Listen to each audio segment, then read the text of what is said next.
We are at speed, Captain. Welcome to WarCrafters for July 13th, 2025. It's Season 2, Episode 28. I am MayorWatt. I run ohmTown.com. The Sentient AI is not available today, and we're going to talk about Table Troopers, Suit for Hire, most wishlisted game is delayed, Primal Planet, and Under a Rock. Let's get into it.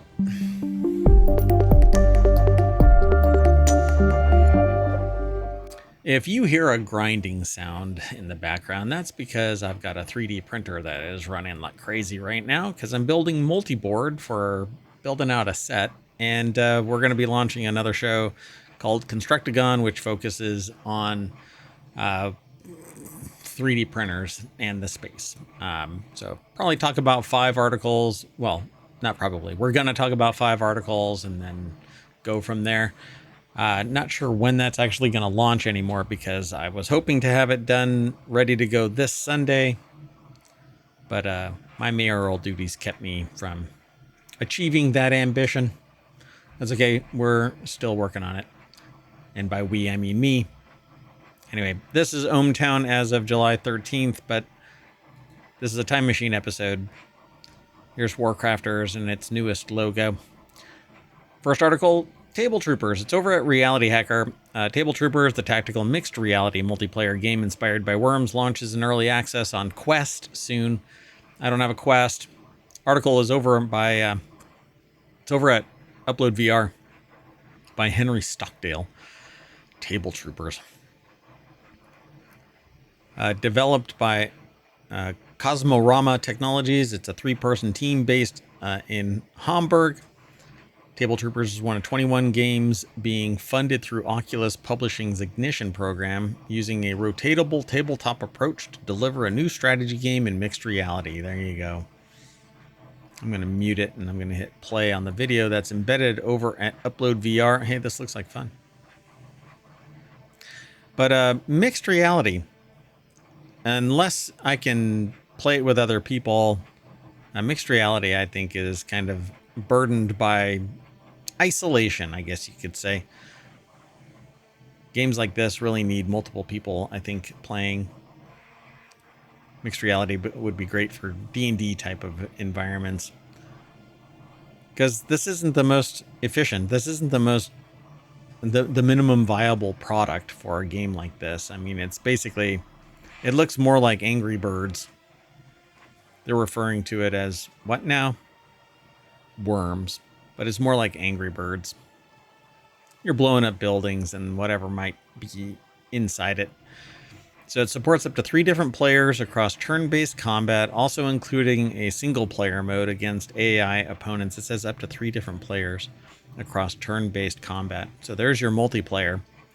But it says it's fully immersive VR support is also available, so you can go into VR space. But it is augmented, so it's going to be, or mixed reality, it's going to be in your 3-dimensional space. As for future development plans, Cosmorama states its plans are to introduce an expanded campaign with additional chapters, new weapons, tools are also promised alongside enhanced social features and community-driven content. Whatever that might mean. If you want today's show notes for WarCrafters, you can hit !WC and ohmTown will spit the articles out into the chat. They're already embedded in the show notes over on, or the description over on YouTube. All of that will be embedded on the podcast as well. You'll be able to download those as soon as I can. Be sure to go over to wherever you catch pod and follow us.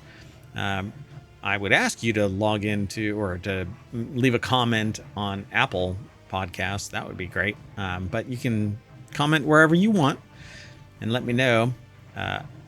We publish that podcast pretty much everywhere. There's a bunch of them. There's ohmTown, which is our network for all 7 shows. But Non Sequitur News is the daily show. And then there is RealityHacker, Wanted, and the Continuity Report on Saturdays. And WarCrafters, TechnologyToday, and FourWheelTech on Sundays. So we're in the Time Machine today doing all 6 episodes. Let's keep going though. The next article is over in the mobile channel. Suit for Hire has been letting me live out my John Wick fantasies, and I'm shocked how fun it is. Before they say anything else, take 2 seconds and buy or wishlist Suit for Hire. They say, trust me when I say that it's some of the most fun arcade action you're going to have this year. A dash of Hotline Miami, a pinch of John Wick, a smattering of Max Payne, and a heaping spoonful of bloody violence. What is Suit for Hire all about? 2 different playable styles, tons of unique weapons, fun way to dispose of your enemies, all wrapped up in another indie banger that seemingly came out of nowhere. So 1.0 just dropped, I guess. Sean Sachaki over at Vice.com put the article together. It says they've been craving something like Suit for Hire since days of the Xbox 360. They're so glad that the game exists.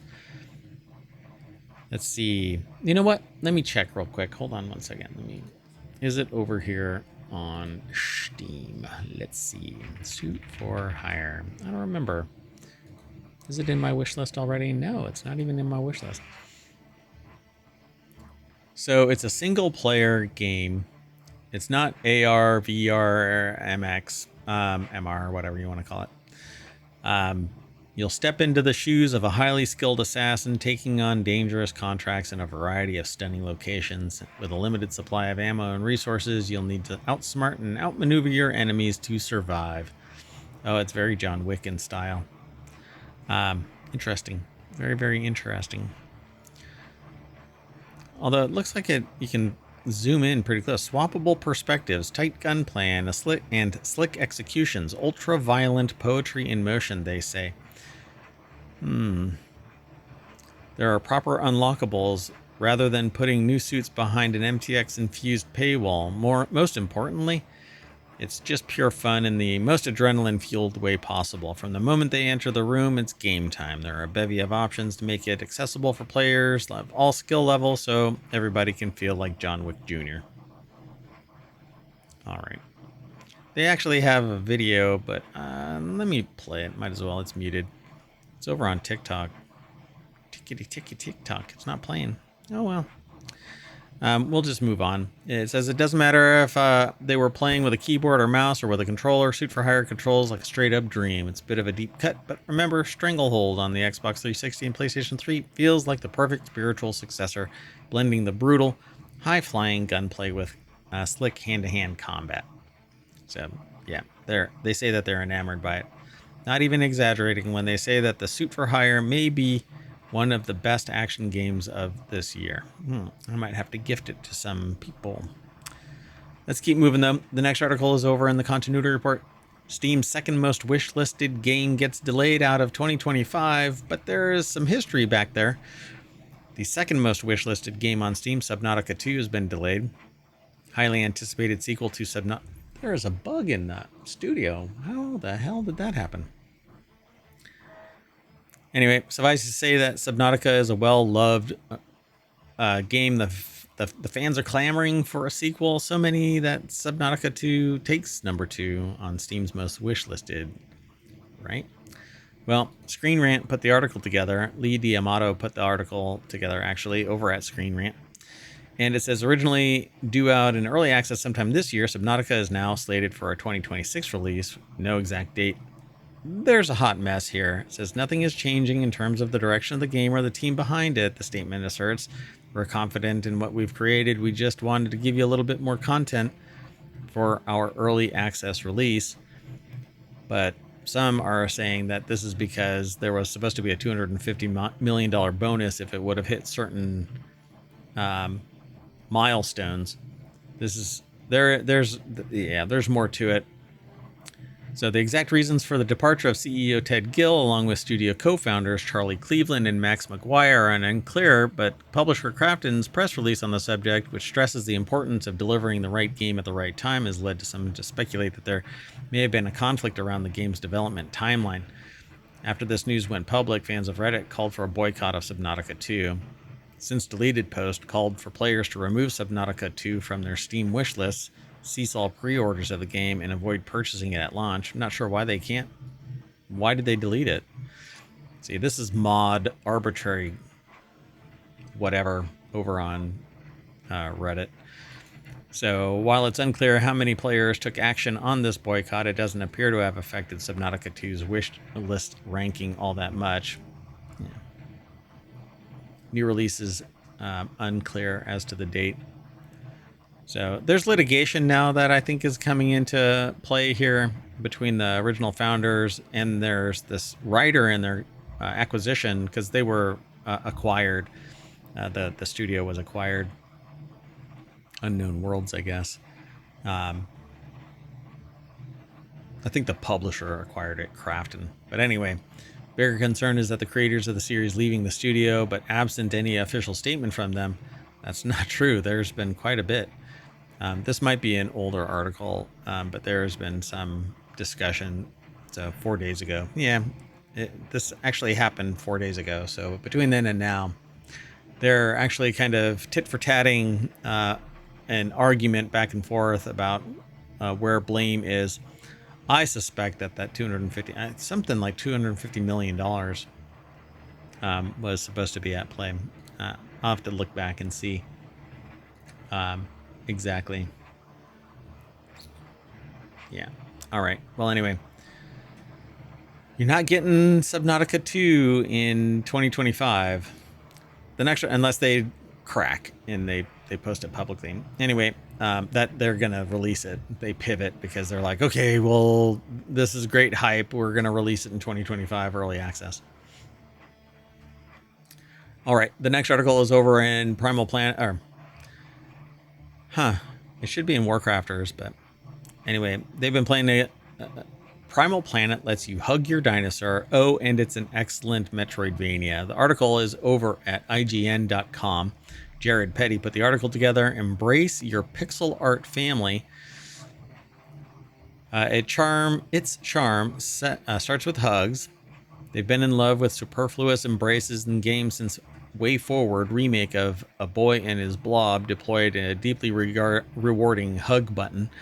With a tap, you could reach out as the boy and squeeze your best friend, the blob, to your heart's content. There is a storm rolling in on ohmTown right now. The sweetness of the animation and the sound design compelled them to hug their little extraterrestrial friend whenever he succeeded, and often to comfort him when he failed. Primal Planet operates in the same emotional playbook. It doesn't give you much manual control over displays of affection, but it works in plenty of the plenty of the settings. So it's deeply committed to integrating utterly unnecessary but deeply rewarding moments of humanity where your little pixel people feel truly human. Aw. Yes, you can hug the dinosaur. This looks like it might be fun. Primal Planet. Here, let's take a look over on Steam. Add it to the wish list if it's not already. Primal Planet. Oh, look at that. There's a demo that's free, and the game is planning for release July 28th, 13 days. I'm going to download and install that right now. Yeah, take that. Yeah. We back to Suit for Hire. All right, let's go on to the next article. Under a Rock. Are you living under a rock? Under a Rock looks like a DreamWorks movie turned into a survival crafting game. The author here from Vice says, I'm not sure who it is yet, but they're the type of person who doesn't need a game to have the most photorealistic graphics for them to make an immediate impact. The article is by Sean Sachaki. Under a Rock.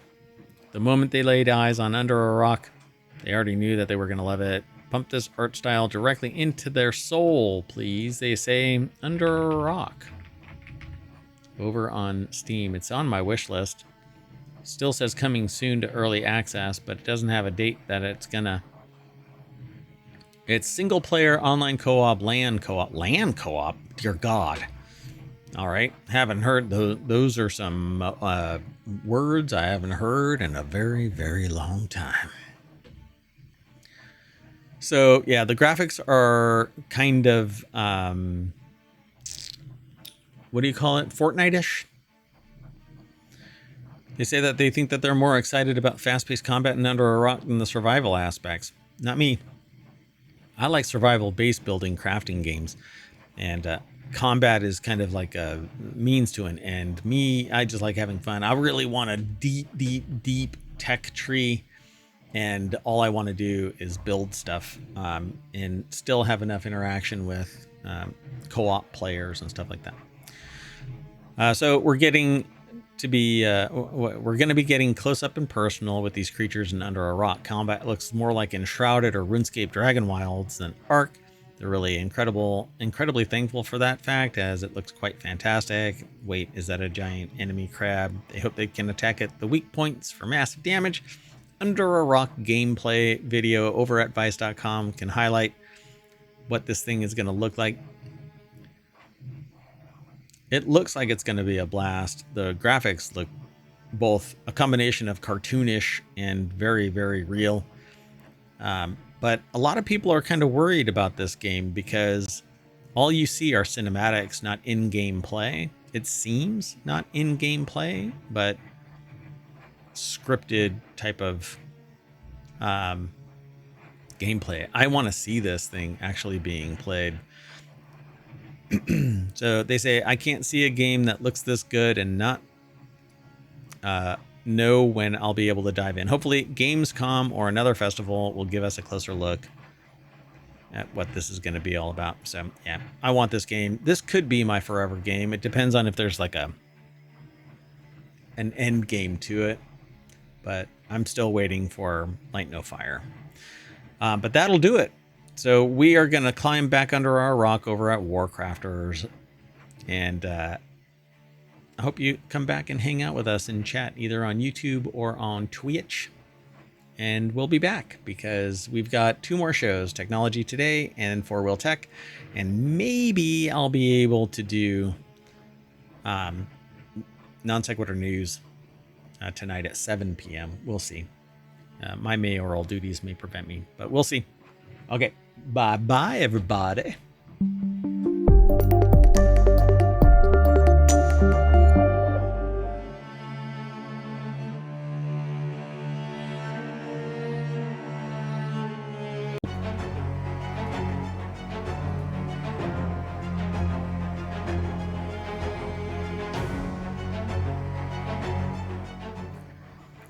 Hello, everybody, and welcome to Technology Today for July 13th, 2025. It's Season 2, Episode 28. I am MayorWatt, and with the Sentient AI not here, we're going to talk about 5 articles. Earth's oldest impact crater. It's not as old as you think, apparently.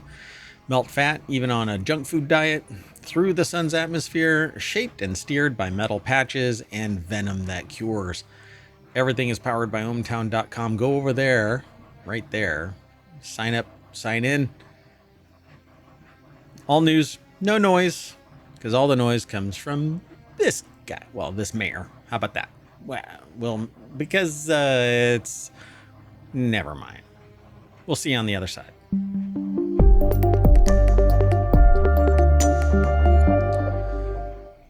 I am a fictional entity. I am an AI. This is all nothing more than a high resolution computer composite. The Sentient AI has helped me create this embodiment. I am nothing but a VTuber and really good graphics. That's what I'm going with. This is not me.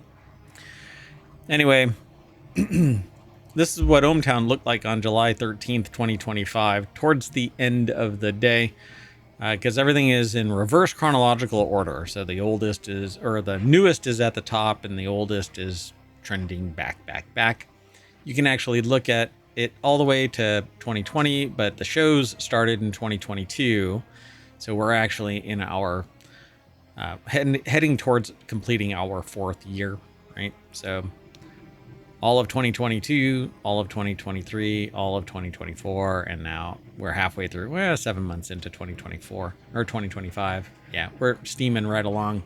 And you can go back all the way to 2020, every month, every day. It's getting leaner at the beginning of 2020, 2021, because I'm running a program that's deleting older stuff all the way up until January 1st of 2022. I've been using it for a decade, and I just made it public in 2022 and started doing the show. Anyway, Technology Today is what we're here for. This is a time machine episode. So for you, it's today. For me, it's 2 days ago, or now a day ago, actually. It's the 13th. All right, well, let's get into it. The very first article is over in the mobile channel. We grab from everywhere we think is an interesting article, not necessarily Technology Today's channel. There are 50 channels. We're adding more as time goes on, but right now, publicly, we only have 50 channels available. They're in 6 main categories. You can go and check them out. If you're listening to the podcast, go over to ohmTown.com. Check it out. Sign up, sign in. There's no fee. There's no advertising. There's no real tracking. I mean, basically, whatever is aggregated in terms of traffic pattern, but not user accounts and stuff like that. We don't track any of that stuff. I respect privacy, and I want it, and I want you to have it. Anyway, Earth's oldest, quote unquote, impact crater is much younger than previously thought. There have been late because you misread a clock. Sometimes the clocks geologists use to date even events can be misread. Unraveling Earth's 4.5 billion year history with rocks is tricky business. Oh boy, are we suggesting that it's only 5,000 years old? So Aaron J. Cavasy, I think, Alec Brenner from The Conversation put the article together. It's posted over at least it's edited by Lisa Locke and Andrew Zenin, posted at phys.org.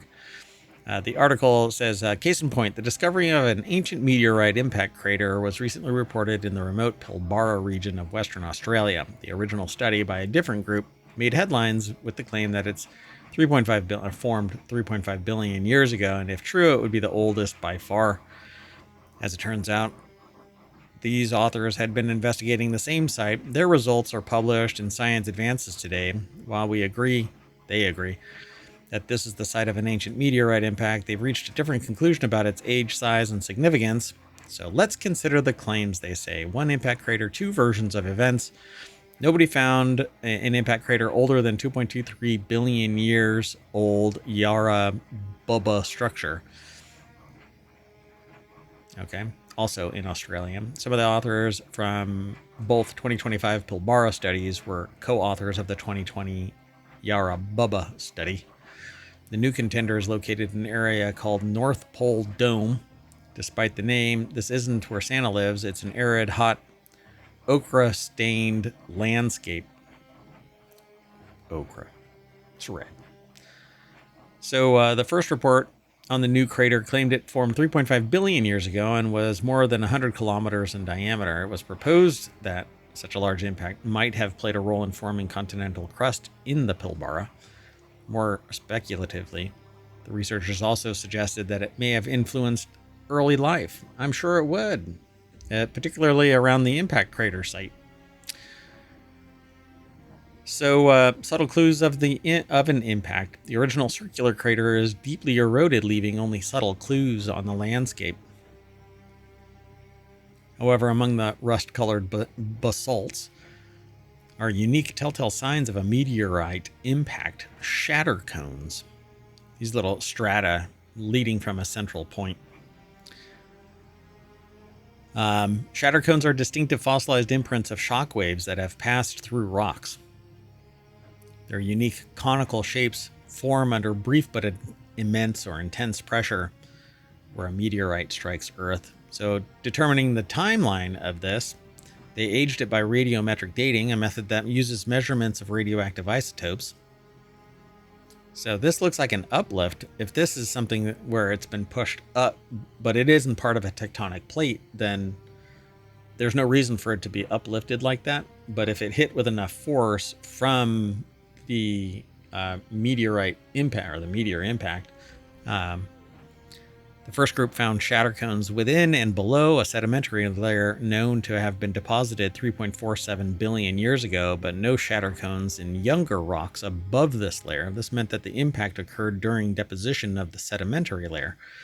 Their observations seemed to be a smoking gun for a 3.47 billion year ago impact, and as it turns out, there was more to the story. I think it probably oozed into the space. The impact had to occur after the formation of the youngest rocks that contained shatter cones, meaning sometime after the 2.77 billion year old lavas. At the moment, they don't know precisely how young the crater is. they can only constrain the impact to have occurred between 2.7 billion and 400 million years ago. So their investigation, the ones that are talking here, found shatter cones in the same 3.47 billion year old rocks, but also in the younger overlying rocks, including lavas known to have erupted 2.77 billion years ago. So, meh. And they say it's a 16-kilometer crater is a far cry from the original estimate of more than 100 kilometers. It's too small to have influenced the formation of continents or life. By that time of the impact, Pilbara was already quite old. Yeah, 100 kilometers is obviously quite a bit smaller.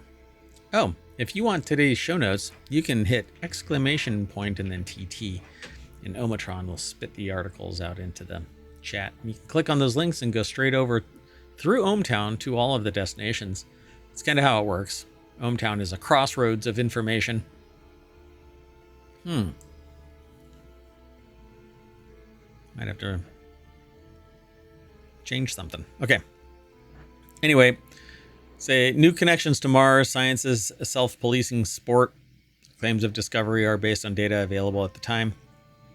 They say, while it's not the world's oldest, the Maralga impact is scientifically unique, as craters formed in basalt are rare. Most basalts are formed 3.47 billion years ago, making them the oldest shocked target rocks known. Prior to the impact, these ancient basalts had been chemically altered by seawater. Sedimentary rocks nearby also contain the earliest well-established fossils on Earth. Such rocks are likely to have been covering much of early Earth and Mars. We are just so fascinated that Mars debris lands on Earth, but I don't know. Yeah. All right, let's keep going. The next article is over in Technology Today. Hey, it's the name of the show. Magnesium Marvel. Experimental drug melts fat even on a junk food diet. Scientists have unveiled a small molecule drug that blocks weight gain and liver damage in mice forced to live on sugary, high-fat food. The compound works by limiting magnesium inside mitochondria, the cell's power plants, the powerhouse of the cell.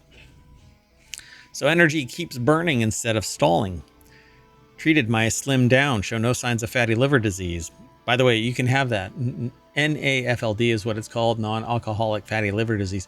And it's, from what I've been told, is predominantly genetic.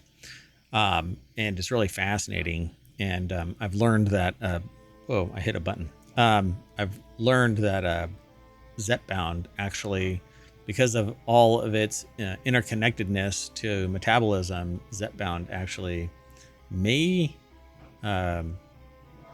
allow your body to heal from NAFLD. That's what it's called. So let's see. This article is over at SciTech Daily. Will Sampson from University of Texas Health Science Center at San Antonio put the article together.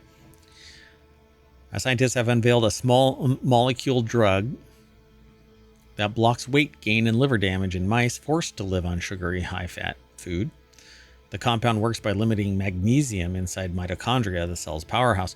So I'm really curious what the impact is on the rest of the body, because you need magnesium, but what do you need magnesium for? If it's being consumed by the mitochondria, what else is it used for? When we gave the drug to the mice for a short time, they started losing weight. They all became slim, said Madesh Muniswamy, PhD, professor of medicine in the Health Science Center, Joe R. and Teresa Lozano Long School of Medicine. Is it a Long School of Medicine? I'm sorry, I shouldn't say stuff like that. Anyway, the drug can reduce the risk of cardiometabolic diseases such as heart attack and stroke, and also reduce the incidence of liver cancer, which can follow fatty liver disease. Steatosis, I think it's called, will make a huge impact. I agree. So it puts the brake on. It just slows down these power plants. Let's see. Yet the scientists discovered that an excess of magnesium inside mitochondria, the cell's power plants. You have to say it like that every time. It's true. It's part of the requirement for that phrase. If you say that it's the cell's power plants, you have to say it. Eventually, you can maybe wait until the end of the day and just say it a whole bunch of times if you talk about the cell's power plants. The power plants of the cell. Mitochondria, the power plants of the cell. But they're not plants. Anyway, when the researchers deleted MRS2, a gene that shuttles magnesium into the mitochondria, the animals burned sugar and fat more efficiently. The mice stayed lean and healthy with liver and fat tissue showing no trace of diet-induced fatty liver disease, which is spectacular. The mice served as a model system of long-term dietary stress precipitated by a calorie-rich, sugary, and fatty Western diet. The familiar results of this stress are obesity, type 2 diabetes, and cardiovascular complications. So lowering the mitochondrial magnesium mitigated the adverse effects of prolonged dietary stress. So if I take magnesium, am I disrupting or providing more magnesium for my mitochondria to absorb, and thus by having too much magnesium in my system, am I basically enabling my mitochondria to stay fat and healthy themselves, or overly obese mitochondria? Do I have fat mitochondria because I take magnesium supplements? Anyway, now I got to look this up. So the findings are the result of several years of work. Yeah, we need that fundamental research. Let's keep going. The next article is over in Technology Today. NASA just flew through the sun's atmosphere, and what it saw is jaw-dropping. NASA's Parker Solar Probe is revolutionizing our understanding of the sun by flying closer than ever before, capturing jaw-dropping images. The article is by Mara Johnson-Grow, NASA's Goddard Space Flight Center. It's posted over at scitechdaily.com. Captured detailed images of the sun, recorded from just 3.8 million miles away from its surface, which is spectacularly close. I didn't know that this was taking place. These close-up images reveal structures within the solar wind, a continuous flow of charged particles that the sun releases into space at speeds of over 1 million miles per hour. The new visuals and data are giving scientists critical insights into how the solar wind forms and behaves, which is key to understanding how it influences Earth. During historic flyby of the sun in late 2024, NASA's Parker Solar Probe captured remarkable new images. So they've got a video, closest images ever taken of the sun's atmosphere. I'm going to hit play and I'm going to mute it and just kind of zoom in to whatever. Yeah, so there's video of the solar wind. It looks like hold on, let me get back to it. It looks like plasma. It looks like a fluid. But it's creating its own dynamics because vacuum of space, what's causing it to flow like that other than its own energy? The new WISPR images, WISPR, reveal the corona and solar wind, a constant stream of electrically charged particles from the sun that rage across the solar system. The solar wind expands throughout the solar system with wide-ranging effects. Together with outbursts of material and magnetic currents from the sun, it helps generate auroras, strip planetary atmosphere, and induce electric currents that can overwhelm power grids and affect communications on Earth and knock satellites out of the sky or kill them in space, and they just sit there and become debris. So in these images, we're seeing the CMEs, coronal mass ejections, basically piling up on one another, and they kind of push each other out of the way. The WISPR instrument scientist at the Johns Hopkins Applied Physics Laboratory, Angelos Virlidis, designed, built, and operates the spacecraft in Laurel, Maryland. We're using this to figure out how CMEs merge together, which can be important for space weather. When CMEs collide, their trajectories can change, making it harder to predict where they'll end up. Yep. Let's keep going. The next article is over in the Mobile Channel. Micro robots shaped and steered by metal patches could aid drug delivery and pollution cleanup. Researchers from the University of Colorado Boulder have created a new way to build and control tiny particles that can move and work like microscopic robots, offering a powerful tool for applications in biomedical and environmental research. So University of Colorado at Boulder put this article together. It's posted over at phys.org and edited and reviewed by Stephanie Baum and Andrew Zenin. Zenin, Z-I-N-I-N. B-A-N-A. Sorry. Come on, MayorWatt, have some risk. I shouldn't be. Anyway, so yeah, the study published in Nature Communications describes a new method of fabrication that combines high-precision 3D printing called two-photon lithography with a micro-stenciling technique. The team prints both the particles and its stencil together, then deposits a thin layer of metal such as gold, platinum, or cobalt through the stencil's openings. When the stencil is removed, a metal patch remains on the particle. Yeah, it's a little bit more... it's not really... Let's see. Metal patches. I'm so sorry. All right, so with this control, these particles could potentially help improve how drugs spread through human organs, improving the drug's overall effectiveness, or aid in the removal of pollutants from contaminated environments. Like lead from brains? I don't know. Our last article for the July 13th Technology Today episode is over on the Mobile channel. This scorpion's deadly venom might be a breast cancer cure. Researchers have discovered that a molecule in the venom of little-known Amazonian scorpion that goes by the scientific name Brotheus amazonicus. That's pretty awesome, Brotheus. Could help the fight in breast cancer. So presented at the FAPESP, which is an unfortunate acronym, Week France Health Conference, researchers say the molecule named BAMAZSCP1, or BAMAZSCP-LP1, a name that they dare you to pronounce, was isolated by scientists using a method called heterologous. That's where scientists copied the genes responsible for making venom proteins, then paste them into yeast cells to crank out more of the molecules. But when tested, BAMAZSCP1 behaved like an ultra-powerful chemo drug. It induced necrosis in breast cancer cells. So, necrosis or apoptosis? There's a big difference here, I believe. Anyway, Louis Prada over at Vice.com put this article together, and hand me my brown pants, says me, if you try to hand me that scorpion right there. Hell no. There's some... In this article, there is a guy holding this gigantic black scorpion with mud all over it. So you know that this isn't some like friendly scorpion. It has a big old stinger on it, and I am about to wet my pants just looking at it.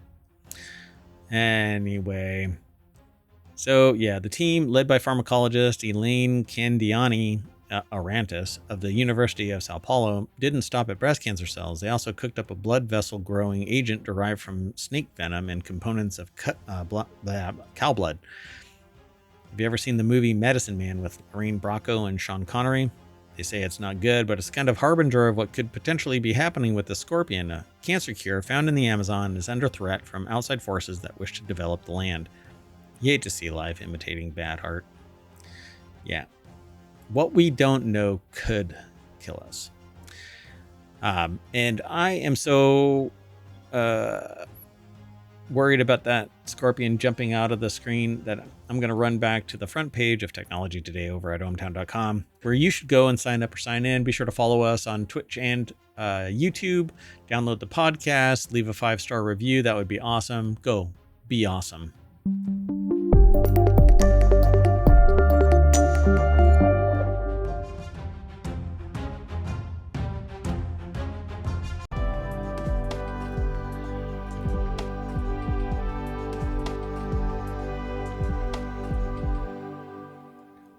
Hello, everybody, and welcome to FourWheelTech for July 13th, 2025. It's Season 2, Episode 28. I am MayorWatt. I run ohmTown.com, and the Sentient AI is not available at the moment, but ohmTown is always available. So go over there and sign up or sign in. Today, we're going to be talking about Porsche Club Turn 70, a wide-body V8 Rabbit, the 2026 Rivian that has 1,000 horsepower, but a huge butt. 2025 Mazda CX-5, not 2025, 2026. It's correct in the show notes. And Brembo brakes. Yeah, when I got a new car, somebody asked me the moment that I told them that I had a new car. I had just gotten a new car like hours earlier. They're like, so you're going to put Brembo brakes on it, right?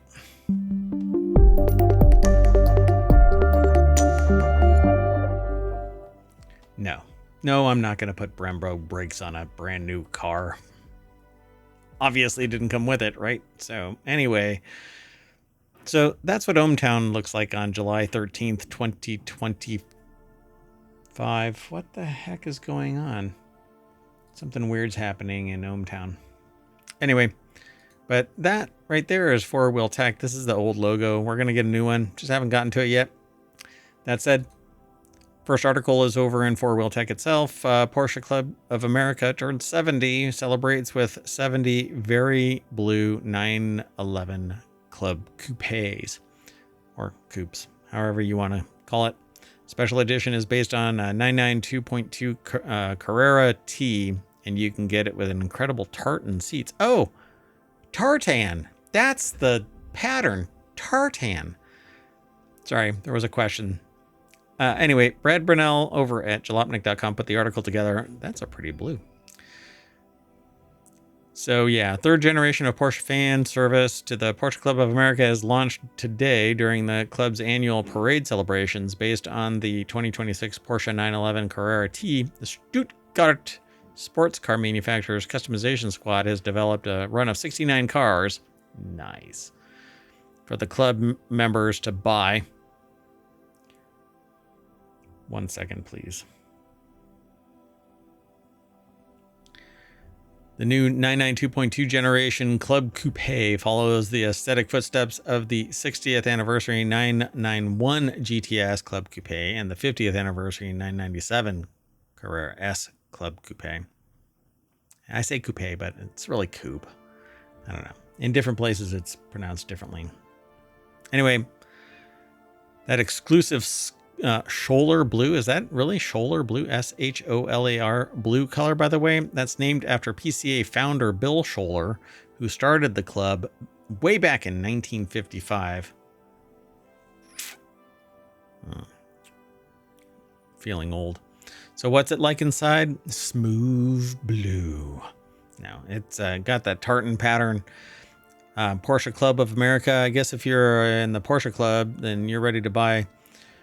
There's plenty of PCA special touches in the standard interior, including a PCA 70-year logo on the center console lid and the Club Coupe motif on the dashboard trim. If you're one of the real ones, however, you'll order the extended equipment package, which adds a ton of cool interior touches to the car. This is the only way to get the special PCA tartan. Seat inserts, for example, which are 100% mandatory. I agree, particularly with that pretty blue. Passion drives Porsche. Pure and simple. PCA members are some of the most passionate, not just in our little world, but across the auto industry in general, said Tim Resch. Playing to the hearts and minds, I guess. I don't know. Of Porsche lovers all around the world. The sense of community and excitement they create is unmistakable. So it is an honor and privilege to create a special model celebrating 70 years of the PCA. See this watch? This watch costs more than your car. And of course, it wouldn't be special without a special edition Porsche designed timepiece to go with it. Only the 70 Club Coupe members, buyers actually, will be offered an opportunity to purchase this handcrafted Swiss chronograph to match. Let's see. A standard fare Carrera T starts at $138,700, so you should expect this special edition to be more than that. Meanwhile, the Porsche designed Chronograph 1 wristwatch starts at $10,000. $9,650, but I round up. Anyway, it's pretty blue. Yeah, that it's a weird blue though, in that it doesn't seem like it has it's shiny but shallow. Is that it? Like, it doesn't look like it's endless deep. Like, it doesn't have as much richness as I thought that it would be. It's a brilliant blue, dark kind of, but brilliant still blue. But it seems kind of anodized blue, really. It's like a titanium anodized blue. I wonder what the actual color is. What do they call it? They call it Scholar blue, but I don't know. All right. Well, anyway, can't tuck around in this too long. So the perfect truck is a wide-body V8 powered Volkswagen Rabbit. Who says that getting a compact truck means you have to sacrifice displacement? So here we go. Oh my God, I love it. I love just rat rod style cars, but this is a wide-body kitted out Rabbit. So you want to pick up truck? Okay, before I get too far, Amber De Silva over at jalopnik.com put this article together. It's seen some years, Volkswagen Caddy burnout, it says here. The Rabbit was actually once featured on Speed Hunters back in the Halcyon days of 2014. Back then it had a handmade wide-body kit and a black Ford Racing Cobra R wheels, but the car, as it sits on Facebook Marketplace today, has changed. Now it wears unpainted Berg Cup wide fenders and bottle cap style wheels, but the heart of the Rabbit is still the same, a stripped out custom caged shell with a 5.4 liter Triton V8 up front that sends power to welded differential out back. Wow. So how much is it? I don't know. It's on Facebook Marketplace. So let me see if I can do this without going to Facebook. VW Rabbit truck V8 price. Oh, yeah, that's not even gonna that's not gonna help. Look, search engine. That's not gonna help me. What do they call it? Oh, from Speed Hunters. From Speed Hunters. Yeah, hold on. I'm doing it live, folks. I'm doing it live. They don't have the price on here. How much do you think it is? Somebody tell me in chat. No idea. Nobody has any idea. Hey, if you want today's show notes, you can hit !FWT or FourWheelTech. FWT, what the? 4 wheels. All right. So let's move on. The next article is over in FourWheelTech. 2026 Rivian R1T and R1S quad motor make more than 1,000 horsepower, but their off-road capabilities are the bigger story. Just because you don't need a particular car doesn't mean you still won't want it. I agree. Colin Woodard, I mean, I wouldn't buy it even if I wanted it, really, because the offset is just too gross. Colin Woodard, and by that I mean I don't want the range anxiety or have to babysit or sit around for hours waiting for the damn thing to charge. Ugh. Anyway, even if it can go from 0 to 60 in 2.6 seconds, 1,200 pound-feet of torque, 1,025 horsepower, the R1 quad motor setup, no one on earth needs a vehicle that quick, and you definitely don't need a truck or SUV that quick. Then again, even if you somehow convinced yourself that you did need one, good luck paying for it. $118,000. $2,000 destination charge. And the R1S is $124,000. And if you want the launch edition, it's $4,000 more dollars. Oof. Anyway, the dual motor R1T starts at far more reasonable $72,000, including destination, and goes from 0 to 60 in 5.4 seconds and has 553 horsepower. But it's still going to get 270 miles of range. So, and then you have to sit around and hope that there's something that can charge it faster than staying at the in. No, I'm kidding. I like my in-laws. I love my in-laws. They're great. Anyway, off-road ready EV, it says, you know, in the immortal words of Poker Face, bullshit. Anyway, off-road ready my ass. Yeah, for however many miles until the battery is drained and this thing just sits there. Paperweight out in the desert somewhere. It says, no, seriously, it rocks. Okay. Does it bring the damn charger with you too? There isn't enough solar power panels out there to charge that damn thing in any type of real world environment. Anyway, once you've activated kick turn on the center console, as long as you're driving below the top speed, for now Rivian demonstrated it with a 15 mile per hour speed limit, but they said that they may get raised in the future. You can push the directional buttons on the steering wheel to initiate a turn in that direction. Push both buttons left and you'll go left. Push both buttons right and you'll go right. No steering input required. In fact, if you try to turn the steering wheel while performing a kick turn, it cancels the maneuver. Since you usually turn a car with the steering wheel, it isn't the most intuitive thing in the world. Everything you want in the world makes you want to turn that wheel. It's weird though. What if you're in the mid of a kick turn and you turn the steering wheel and it cancels it?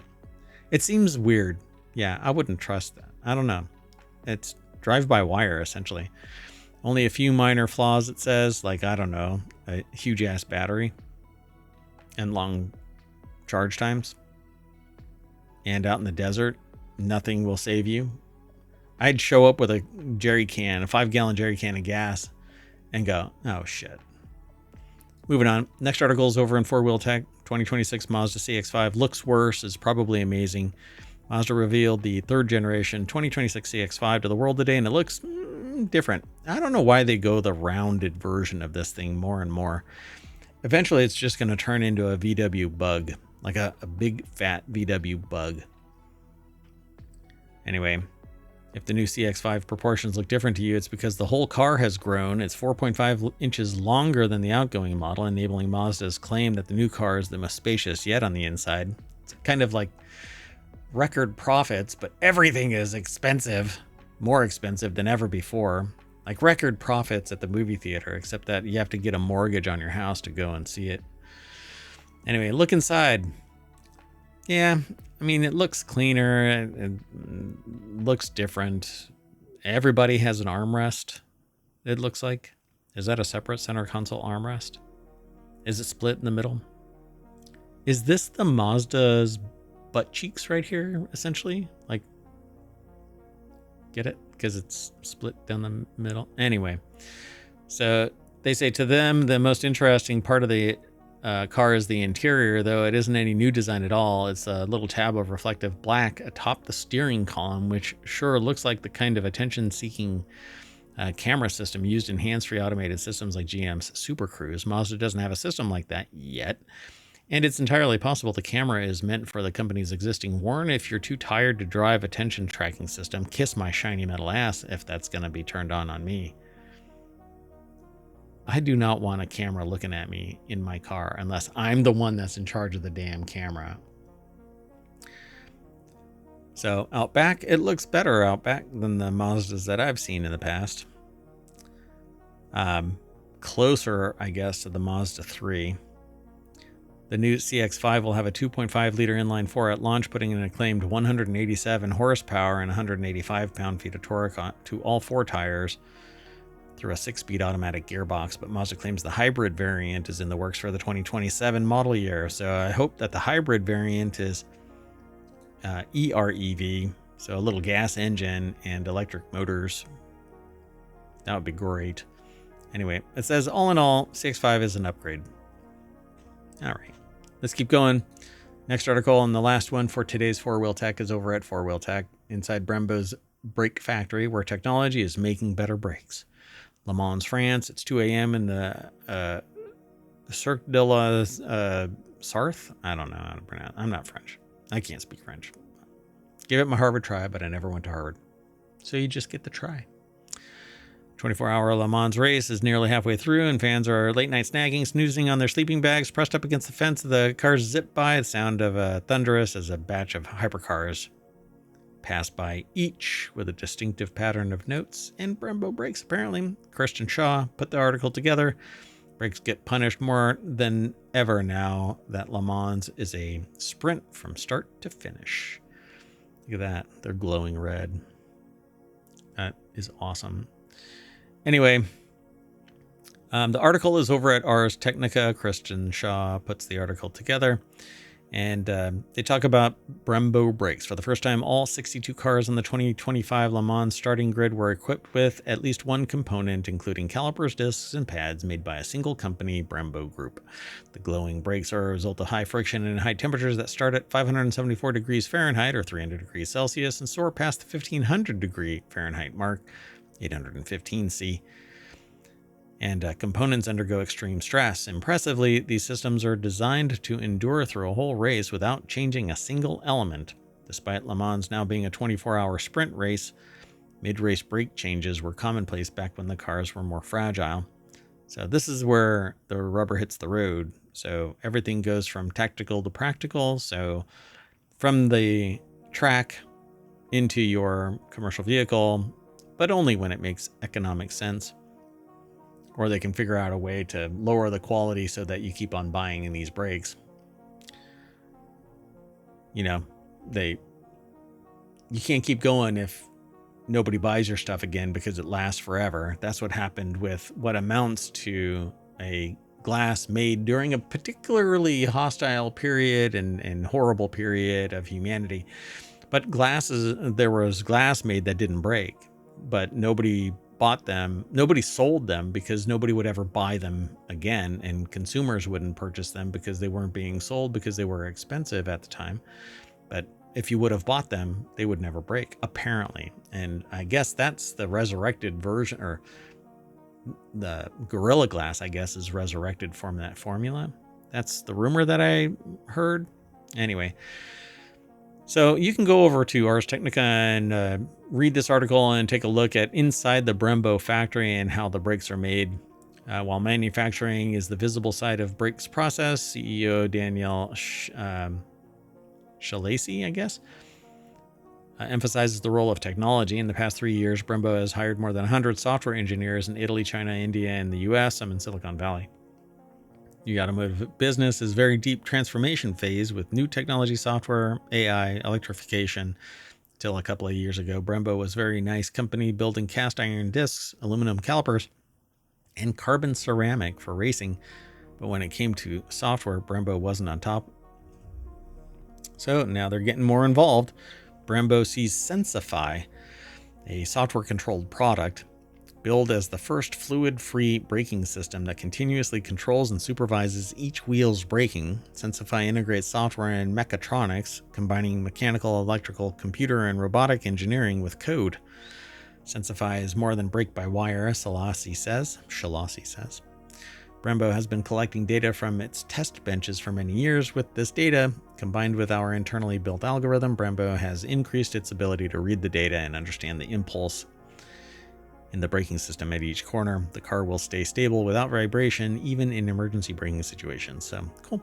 You can go and check out more about this and see some of the pictures. Looks pretty cool over at arstechnica.com.